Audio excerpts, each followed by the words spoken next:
Сәлем баршаңызға. Бүгін духовканы тазалаудың бір жолын көрсетемін. Химиясыз үйдегі бар заттармен. Духовкам қатты кіремес. Ол үшін бізге сода керек. Соданы аздап су қосып, яғни каша сияқты келтіріп аламыз. Одан кейін оны кір жерлеріне бәріне жағып шығамыз духовкамыздың.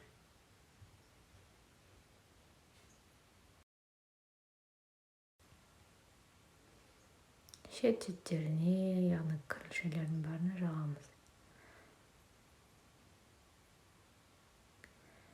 Енді бізге 9% уксус керек. Соны біз су шашыратқышқа құйып алып, мынадай.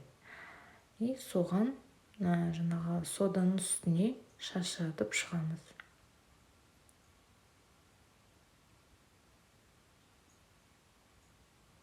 Міне осылай. Яғни осы кезде химиялық реакция жүреді.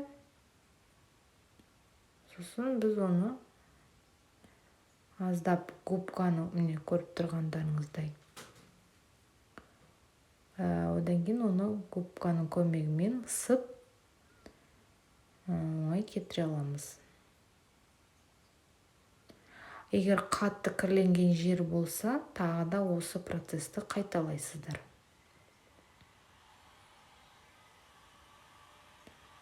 Ал орташа кірленгенмен бұл жеңіл кетеді ондай жерлер.